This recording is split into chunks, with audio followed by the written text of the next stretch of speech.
السلام علیکم۔ ہماری کوئی اولاد نہیں تھی۔ میرا شوہر ایک بابی کے پاس مجھے لے گیا۔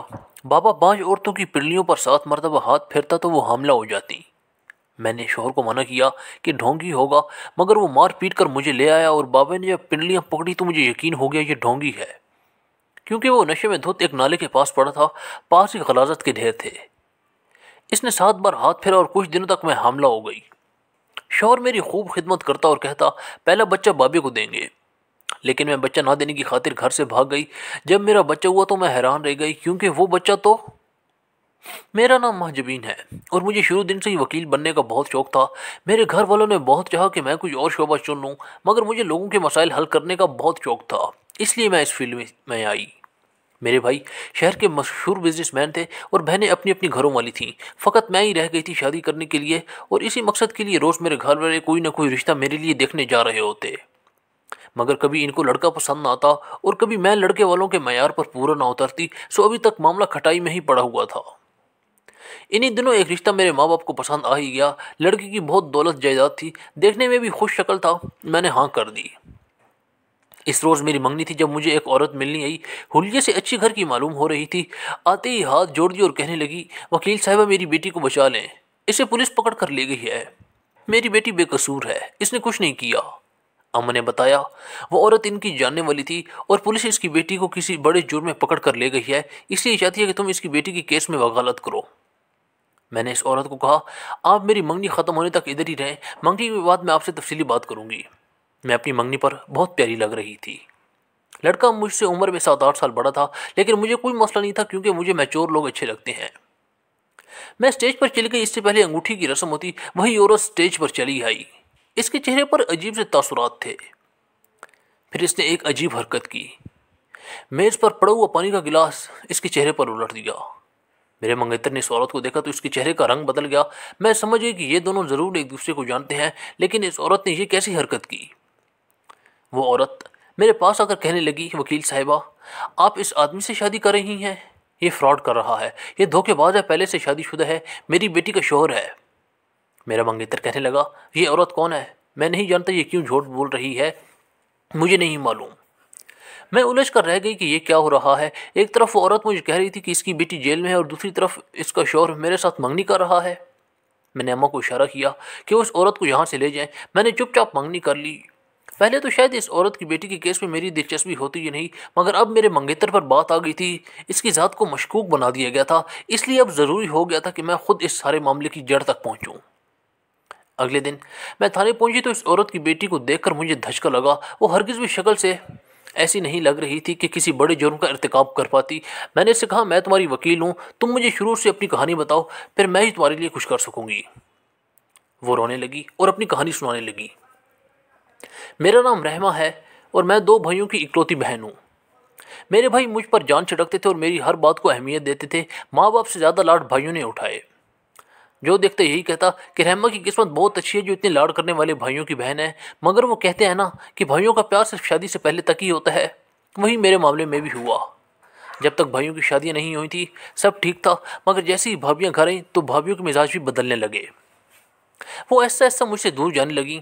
ہم بہن بھائیوں میں جتنی محبت تھی وہ کھو گئی تھی، اور میں اپنے ماں باپ کے ساتھ بس ایک کمرے کی ہی ہو کر رہ گئی، اور پورے گھر پر بھابیوں نے راج کرنا شروع کر دیا۔ مجھے اپنے پیار کرنے والے بھائیوں سے یہ امید نہیں تھی کہ وہ مجھ سے کبھی منہ پھیریں گے، مگر دونوں بھابیوں نے جانے کیا گھول کر پلا دیا تھا کہ اب تو میرے بھائی میری طرف دیکھنا ہی گوارا نہیں کرتے تھے۔ پھر امی اور بابا نے یہی سوچا کہ مجھے بھی میرے گھر کا کر دیں۔ 1 سال کے اندر اندر شادی ہو گئی۔ میری شادی غیر لوگوں میں ہوئی تھی، نہ ہم انہیں جانتے تھے اور نہ وہ ہمیں۔ ایک رشتہ کرانے والی کے توسط سے یہ رشتہ ہوا تھا۔ خاندان میں تو کوئی جوڑ کا تھا نہیں، اس لیے مجبوری میں باہر کا رشتہ ہی ڈھونڈنا پڑا۔ ان لوگوں کی عادات وغیرہ کا ہمیں کچھ پتہ نہیں تھا، اور نہ ہی علم تھا کہ ان کے گھر کا ماحول کیسا ہے، کیونکہ میں ایک پڑھی لکھی اور باشعور فیملی سے تعلق رکھتی ہوں، تو بس میرا ایک ہی خواب تھا کہ میرے سسرال والے بھی پڑھے لکھے ہوں۔ میری ساس اور نند شادی سے پہلے کئی بار ہمارے گھر آئی تھیں، اور میرے بابا اور ماما بھی ان کے گھر بار اور رہن سہن دیکھ کر اچھے سے تسلی کر چکے تھے، اس لیے ہاں کر دی۔ سسرال کے نام پر صرف ایک نند اور ایک ساس ہی تھی، اس لیے میرا خیال تھا کہ میرا وقت اچھا گزرے گا۔ نان سے تو اچھی خاصی دوستی ہو گئی تھی، منگنی کے بہت جلد بعد شادی ہو گئی اور میں رخصت ہو کر سسرال میں آ گئی۔ شوہر عادت کا اچھا تھا اور نند اور ساس بھی تعاون کرنے والی تھی، اس لیے زندگی اچھی گزرنے لگی۔ میری پرسکون زندگی میں ہلچل تب مچی جب 2 سال گزرنے کے باوجود میرے گھر اولاد نہیں ہوئی۔ ساس کا رویہ مجھ سے بدلنے لگا۔ وہ منہ سے کچھ نہیں کہتی تھی، مگر میں جانتی تھی کہ وہ پوتے کی آس دل میں جگائی بیٹھی ہے۔ 1 سال اور گزر گیا، نند کی بھی شادی ہو گئی۔ اب میں اور ساس ہی ہوتے، سارا دن تنہائی کاٹنے لگی۔ ساس دبے لفظوں میں دم کروانے اور دھاگا کروانے کا مشورہ دیتی تھی، مگر ایسی باتوں پر اعتبار نہیں تھا، اس لیے میں اس کی باتوں کے جواب میں چپ ہی رہتی تھی۔ پھر نند کے ہاں بھی اولاد ہو گئی۔ وہ اپنے بیٹے کے ساتھ ہمارے گھر ہوئی اور مجھے کہنے لگی کہ بھابھی، مجھے یہ بچہ پیر صاحب کی دعا کی بدولت ملا ہے۔ سب اسے بابا بولتے ہیں، میرے سارے سسرال والے اسی بابے سے دم کرواتے ہیں، تم بھی انہی کے پاس چلی جاؤ۔ میں نے اسے کہا، تم کو ضرور کوئی غلط فہمی ہوئی ہے، اولاد دینا نہ دینا اللہ کے اختیار میں ہے، بس کوئی دم درود کام نہیں آتا۔ وہ غصے سے اٹھ گئی اور کہنے لگی، پھر تم ساری زندگی یوں ہی بے اولاد رہو۔ میری شادی کو 5 سال کا عرصہ گزر گیا۔ اب تو پیار کرنے والا شوہر بھی بدلنے لگا تھا۔ ساس اور شوہر روز مجھے مل کر تانا دیتے اور میں چپ چاپ روتی رہتی۔ ایک بار تو شوہر نے معمولی سی غلطی پر ہاتھ ہی اٹھا دیا۔ مجھے سمجھ نہیں آ رہی تھی کہ اب وہ کیا چاہتا ہے۔ ایک دن اس نے کہہ بھی دیا کہ یا تم میرے ساتھ اس بابے کے پاس چلو یا میں تمہیں طلاق دے دوں گا۔ طلاق کا لفظ سن کر میں کانپ گئی۔ میں نے کہا، اچھا ٹھیک ہے، چلتی ہوں۔ میں اپنے شوہر کے ساتھ ایک بابے کے پاس آ گئی۔ اس بابے کو پہلی نظر میں دیکھتے ہی مجھے ابکائی سی آئی۔ وہ انتہائی غلیظ شخص تھا۔ اس کا ٹھکانہ ایک ویران سا دربار تھا جس کے باہر ایک نالہ بہتا تھا۔ وہ بابا اسی نالے کے پاس بیٹھ کر بانجھ عورتوں کا علاج کر رہا تھا۔ میں نے آج تک یہ کام نہیں کیا تھا۔ ابھی بھی میرا دل چاہ رہا تھا کہ میں بھاگ جاؤں۔ وہ بابا عورتوں کی پنڈلیوں پر 7 بار ہاتھ پھیرتا اور عورتیں نذرانہ دے کر خوشی خوشی اٹھ رہی تھیں۔ ایک عورت کہنے لگی، بابا کے ہاتھ میں بڑی برکت ہے، جس عورت کی پنڈلی پر ہاتھ پھیر دیتے ہیں وہ حاملہ ہو جاتی ہے۔ میں بے یقین تھی کہ یہ کیسے ہو سکتا ہے اور مجھے منظور نہیں تھا کہ کوئی غیر مرد مجھے چھوئے۔ میں اپنی باری آنے سے پہلے ہی وہاں سے بھاگ گئی۔ میرا شوہر میرے پیچھے پیچھے تھا۔ گھر آ کر اس نے مجھے بہت مرا، اگلے دن بھی مار پیٹ کر وہاں لے گیا۔ میں نے شوہر کو بہت کہا، یہ ڈھونگی بابا ہے، مجھے مت لے کر جاؤ، مگر وہ نہ مانا۔ اس بابے کے کندھوں تک آتے بال تھے اور گندا سہولیا تھا۔ مجھے تو وہ نشئی لگ رہا تھا کیونکہ آس پاس غلاظت کے ڈھیر پڑے ہوئے تھے اور اسے کوئی فرق نہیں پڑا تھا۔ میری باری آئی۔ میں نے نفرت سے آنکھیں بند کر لیں۔ اس بابے نے میری پنڈلیوں پر 7 بار ہاتھ پھیرا اور میرا شوہر اسے نذرانہ دے آ گیا۔ مجھے امید نہیں تھی کہ اس طریقے سے میرے ہاں اولاد پیدا ہو سکتی ہے۔ میں نے بے شمار ٹیسٹ بھی کروائے تھے۔ میں اور میرا شوہر بالکل ٹھیک تھے، صرف اوپر والے کے ہاں سے دیر ہوتی ہے، اس لیے مجھے اس ڈھونگی بابا پر ذرا اعتبار نہیں آیا تھا۔ ساس خوش ہو رہی تھی کہ اب دیکھنا تو کتنی جلدی حاملہ ہو جاتی ہے۔ ساس کی بات سچ ثابت ہوئی اور واقعی کچھ عرصے میں ہی میں حاملہ ہو گئی۔ میرے لیے خبر بہت حیران کن تھی کیونکہ اب تو میں اتنی مایوس ہو گئی تھی کہ لگتا ہی نہیں تھا کہ کبھی ماں بن پاؤں گی۔ میرے شوہر اور ساس کے پیر تو زمین پر ٹک ہی نہیں رہے تھے۔ دونوں نے مجھے ہتھیلی کا چھالا بنا لیا اور میری خوب خدمت کرنے لگے۔ شوہر کا رویہ تو ایسا بدلا کہ میں حیران ہی رہ گئی۔ 4 ماہ ہوئے تو میرے شوہر نے ایک عجیب سی ضد کرنی شروع کر دی جس سے میری جان نکال دی۔ کہنے لگا، ہمارا بچہ اس بابی کی دعا سے ہوا ہے، اس لیے ہم اپنا پہلا بچہ اسی کو دیں گے۔ میں تو یہ سن کر جیسے پاگل ہونے والی ہو گئی۔ وہ کیا کہہ رہا تھا؟ میں نے کہا، ہوش میں تو ہو؟ کہنے لگا، ہاں بالکل ہوش میں ہوں۔ میں نے سنا ہے جو اپنا پہلا بچہ بابے کو دیتا ہے اس کی اگلی اولاد بہت برکت والی ہوتی ہے اور گھر میں دولت کی ریل پیل ہو جاتی ہے، ہم امیر ہو جائیں گے۔ میں اپنے شوہر کو سمجھانے کی بہت کوشش کرتی رہی مگر وہ ایک ہی رٹ لگائے رہتا تھا کہ بچہ بابے کو دیں گے۔ کچھ دنوں بعد جانے کہاں سے وہ ڈھیر سارے پیسے گھر لے آیا۔ کہنے لگا، یہ سارے پیسے میں نے بابے نے دیے ہیں، بچہ جب اسے دے دیں گے تو وہ اور پیسے بھی دے گا۔ میرے شوہر اور ساس اتنے لالچی ہو سکتے تھے کہ میں کبھی سوچ بھی نہیں سکتی تھی۔ سب کچھ اس بابے کے پاس جانے سے پہلے تک ٹھیک تھا۔ جب سے اس بابے کے پاس سے ہو کر آئے تھے عجیب سا ہی ہو گیا تھا گھر کا ماحول۔ میں نے اپنی ماں کو ساری بات بتائی۔ اماں نے کہا، تم ہمارے گھر آ جاؤ، مگر وہاں بھابیاں تھیں اس لیے میں وہاں نہیں جانا چاہتی تھی۔ میری ڈیلیوری میں 1 مہینہ رہ گیا اور میں ہرگز بھی اپنا بچہ اس بابے کو نہیں دے سکتی تھی، اس لیے میں نے گھر سے بھاگنے کا فیصلہ کر لیا۔ ایک رات چوری چوری میں گھر سے نکلی اور ایک ہاسٹل میں چلی آئی۔ مجھے لگتا تھا کہ سب ٹھیک ہوگا، مگر جب میرا بچہ ہوا تو اسے دیکھ کر میری جان نکل گئی۔ اس کے چہرے پر کالے رنگ کے داغ تھے جو اس کی خوبصورتی کو خراب کر رہے تھے۔ امام صاحب اذان دینے آئے تو میرے بچے کو دیکھ کر چونک گئے اور کہنے لگے، اس بچے پر کالے جادو کا اثر ہے۔ امام صاحب نے اسے اذان دی اور فوری طور پر غسل دینے کہا۔ اس کے بعد کافی دیر تک آیات پڑھ کر پھونکتے رہے۔ مجھے کہا 2 ماہ تک کسی کی نظر اس پر نہ پڑے اور اس پر آیات پڑھ کر دم کرتی رہنا، جادو کا اثر ختم ہو جائے گا، مگر جادو بہت سخت تھا۔ میرا بچہ بیمار رہنے لگا۔ آخر ایک دن میرا بچہ مجھے ہمیشہ ہمیشہ کے لیے چھوڑ کر چلا گیا۔ میرا شک اسی بابے پر جا رہا تھا۔ نیک تو وہ لگتا ہی نہیں تھا، اس لیے اس نے یہ سب کیا ہوگا۔ دوسرا شک مجھے میری ساس پر تھا۔ اس دن میں بہت بے چین ہو کر گھر سے نکلی تاکہ اس بابے کا راز معلوم کر سکوں، مگر رستے میں اپنی ساس اور شوہر کو سج دھج کر تیار ہو کر کہیں جاتے دیکھا تو میں حیران رہ گئی۔ معلوم ہوا کہ وہ منگنی کرنے جا رہے تھے۔ میں نے غصے میں اپنے شوہر کا گریبان پکڑ لیا۔ میری ساس کو خوف محسوس ہوا کہ کہیں میں ان کے راستے میں رکاوٹ نہ بن جاؤں، اس لیے اس نے مجھ پر جھوٹا الزام لگا دیا کہ میں نے اس کے بیٹے کی جان لینے کی کوشش کی ہے اور مجھے یہاں قید کروا دیا۔ میں تو اس بابا کا راز بھی معلوم نہ کر سکی۔ رحمہ کی کہانی سن کر میں سوچ میں پڑ گئی۔ مجھے اس کی کہانی سچ لگ رہی تھی، لیکن مجھے یہ بھی سچ معلوم کرنا تھا کہ میرا منگیتر کیا واقعی اس کا شوہر تھا۔ ایک وکیل ہونے کے ناطے مجھے اس سچ اور جھوٹ کا فرق تلاش کرنا تھا۔ میں نے اس سے اس کو سسرال کا پتہ پوچھا اور اگلے دن وہاں گئی، لیکن دروازے پر تالا لگا ہوا تھا۔ محلے والوں نے بتایا کہ وہ ماں بیٹے 2 مہینے پہلے ہی کہیں چلے گئے ہیں۔ میں کچھ سوچ کر اپنے ہونے والے سسرال چلی گئی۔ مجھے ایک دم دیکھ کر میری ساس گھبرا گئی۔ اس کا حلیہ بالکل ویسے ہی تھا جیسا رحمہ نے اپنی ساس کو بتایا تھا۔ میں نے کہا میں آپ کا گھر دیکھنے آئی ہوں، تو وہ خوشی خوشی مجھے گھر دکھانے لگی۔ اس کے انداز دیکھ کر کہیں سے بھی نہیں لگ رہا تھا کہ وہ ایک چالاک عورت ہے۔ تھوڑی ہی دیر میں اس نے اپنی بیٹی کو بھی بلا لیا۔ دونوں ماں بیٹی مجھ سے باتیں کرنے لگی۔ تھوڑی دیر بعد ہونے والی ساس میرے لیے کھانا پکانے لگی تو میں نے نند کو کہا کہ میں اپنا کمرہ دیکھنا چاہتی ہوں کہ کیسا ہے۔ وہ مجھے لے کر اپنے بھائی کے کمرے میں چلی آئی۔ میں نے اس کو بہانے سے نیچے بھیجا اور خود پوری کمرے کی تلاشی لینے لگی، مگر مجھے کوئی ایسا ثبوت نہیں ملا جس سے اس کی پہلی شادی کا پتہ چلتا۔ میں سوچ میں الجھی ہوئی واپس آ گئی۔ میرے ہونے والی ساس منگنی کے 2 دنوں بعد ہی شادی کی تاریخ طے کرنے آ گئی۔ میں نے اپنے گھر والوں کو ابھی مکمل صورتحال سے آگاہ نہیں کیا تھا، اور ابھی مجھے خود بھی پکا نہیں تھا کہ میرا منگیتر واقعی رحمہ کا شوہر بھی تھا یا نہیں۔ اس لیے میں نے اشارے سے امی کو منع کیا کہ کسی بھی طریقے سے ان کو ٹال دیں، ابھی تاریخ مت دیں۔ امی نے ویسا ہی کیا اور کہا کہ ابھی تو ہمارا ذہن نہیں ہے، جب ہوگا ہم آپ کو بتا دیں گے۔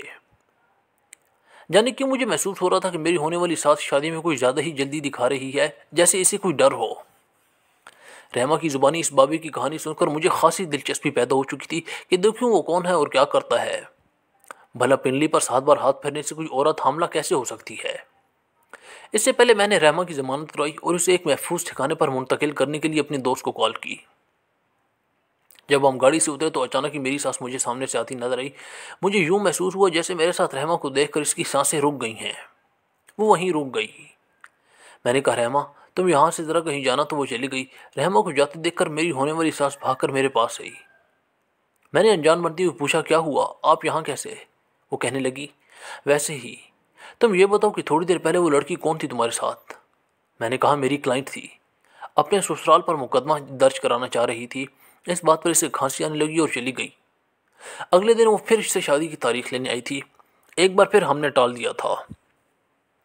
اب بہت ضروری ہو گیا تھا کہ سچ جلد از جلد سامنے آ جاتا۔ اگلے دن میں اس بابے کے ٹھکانے پر گئی۔ اس کو پہلی نظر میں دیکھتے ہی پہچان گئی تھی کہ واقعی ایک ڈھونگی ہو سکتا ہے، کوئی نیک انسان نہیں، کیونکہ وہ ایک نالے کے پاس دھت پڑا تھا اور ایسا لگ رہا تھا کہ اسے ہوش نہیں۔ اس سے پہلے میں آگے بڑھتی مجھے ایک دم رکنا پڑا۔ میں اپنے منگیتر کو وہاں دیکھ کر دنگ رہ گئی۔ وہ اس بابے کے ہاتھ چوم رہا تھا۔ وہ کیا کرنے آیا ہوگا یہاں؟ بابے کے پاس بیٹھ کر وہ باتیں کر رہا تھا۔ میں نے اپنے منگیتر کو کال کی اور پوچھا کہ وہ کہاں ہے، تو وہ کہنے لگا میں آفس میں کام کر رہا ہوں۔ اب تو مجھے رحمہ کی باتوں پر 100% یقین آ گیا تھا۔ یہ شخص اور بابا دونوں ہی فراڈ تھے اور مل کر عوام کو پاگل بنا رہے تھے۔ لیکن مجھے ایک بات سمجھ نہیں آ رہی تھی کہ اس کا مقصد کیا تھا۔ یوں عورتوں کی پنڈلیوں پر ہاتھ پھیر کر انہیں حملہ کرنے کی دعا دینے سے آخر اس کا کیا فائدہ تھا؟ انسان کوئی بھی کام بغیر فائدے کو تو نہیں کرتا۔ بے وقوف عورتیں آتی اور نذرانے پیش کر کے بابے کے صدقے واری جاتی کہ ان کو وہ اولاد دے گا۔ مجھے ان عورتوں پر بہت غصہ آ رہا تھا کہ ان کو ذرا بھی عقل یا شعور نہیں۔ کچھ دیر بعد اس بابے نے منگیتر کو ایک کالے رنگ کا بریف کیس دیا اور وہ وہاں سے چلا گیا۔ میں نقاب کر کے اس بابے کے پاس چلی گئی۔ میں نے اسے کہا کہ میں بانجھ ہوں، میری اولاد نہیں ہے۔ اس نے میرے ساتھ بھی وہی کیا جو دوسری عورتوں کے ساتھ کرتا تھا۔ میری پنڈلیوں پر 7 بار ہاتھ پھیر کر کہا اگر تیری اولاد ہوئی تو تجھے تیری پہلی اولاد مجھے دینی ہوگی، اگر منظور ہے تو بتاؤ۔ میں نے کہا ٹھیک ہے بابا جی، جیسا آپ چاہو گے ویسے ہی ہوگا، میں اپنی اولاد آپ کو دے دوں گی۔ لیکن میں بہت غریب ہوں، آپ میرے لیے امیر ہونے کی بھی دعا کریں۔ کہنے لگا، تم فکر نہ کرو، اپنی اولاد اس راہ میں قربان کرو گی تو اس کے بدلے تمہیں بہت سارا پیسہ ملے گا۔ اب مجھے پکا یقین ہو گیا کہ ضرور کچھ بڑا ہو رہا ہے یہاں، یہ ویسا نہیں جیسے نظر آتا ہے۔ میں نے اس پر نظر رکھنی شروع کر دی اور بھیس بدل کر وہیں خدمت کے بہانے مزار پر رہنے لگی۔ 2 مہینے کی انتھک کوششوں کے بعد یہ معلوم کرنے میں کامیاب ہو گئی کہ وہ بابا واقعی ڈھونگی تھا۔ وہ ایک کالے جادو کا عالم تھا اور اسے ایک خاص بچہ چاہیے تھا جس سے اس کی طاقتیں زیادہ ہو جاتی، اور اس کی نظر رحمہ پر ٹھہر گئی کیونکہ اس کا ایمان مضبوط تھا اور وہ وہاں زبردستی گئی تھی، اس لیے اس کے بچے کو حاصل کر کے وہ اپنے مقصد میں کامیاب ہو سکتا تھا۔ اس لیے اس نے رحمہ کے شوہر کو قابو کر کے اسے ڈھیر سارا پیسہ دے کر اپنے واس میں کر لیا تھا۔ وہ تو اچھا ہوا کہ وہ گھر سے بھاگ گئی۔ مجھے اب یہ جاننا تھا کہ وہ اس کے پاس اتنا پیسہ کہاں سے آتا ہے، تو معلوم ہوا کہ وہ سب عورتوں کو یہی شرط بتاتا تھا کہ اپنا پہلا بچہ دینا ہوگا۔ کچھ ماں باپ دے دیتے اور کچھ نہیں بھی دیتے، لیکن دینے والوں کی تعداد زیادہ ہوتی۔ ان بچوں کو آگے وہ پیسوں کے عوض امیر اور بے اولاد جوڑوں کو دے کر لاکھوں روپے بٹورتا تھا جو انہیں نہیں دیتے تھے۔ ان پر جادو کر دیتا تھا جیسے رحمہ پر ہوا، تاکہ وہ لوگ سمجھتے کہ انہیں بابی کی بد دعا لگ گئی ہے اور وہ دوبارہ اس کے پاس آ جاتے۔ رحمہ کا شوہر پیسوں کی لالچ میں اس کے ساتھ کام کرنے لگا تھا۔ یہ ساری حقیقت بامہ ثبوتوں کے میں نے میڈیا کے سامنے پیش کر دی تو دوسرے دن اس بابے کے ٹھکانے پر ہلہ بول کر اسے گرفتار کر لیا گیا۔ سب مجھے شاباش دے رہے تھے کہ اس ڈھونگی بابا کی اصلیت میں سامنے لے آئی، مگر اصل میں تو رحمہ تعریف کی حقدار تھی، جس کی وجہ سے میں اس معاملے کی جڑ تک پہنچی۔ رحمہ کے شوہر کو بھی پولیس نے پکڑ لیا تھا اور اسے یقین نہیں ہو رہا تھا کہ اس سب کے پیچھے میں تھی۔ وہ تو اس غلط فہمی میں تھا کہ مجھے اس کی شادی کا پتہ نہیں، جبکہ میں نے تو چپ چاپ منگنی اس لیے کی تھی کہ جب تک سچ اور جھوٹ کا پتہ نہ چلتا میں ایسے اندھیرے میں ہی رکھنا چاہتی تھی۔ اگر میں ذرا سا بھی شک کرتی تو وہ محتاط ہو جاتا اور عین ممکن ہے سچائی چھپ جاتی۔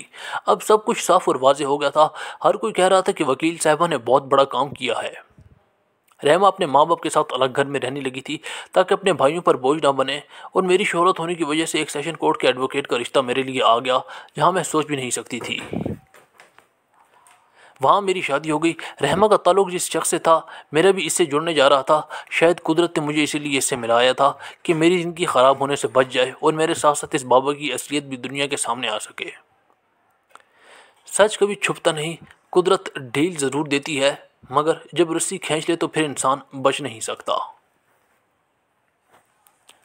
تو دوستوں، اگر آپ کو ہماری کہانی اچھی لگے تو لائک کریں اور چینل ضرور سبسکرائب کریں۔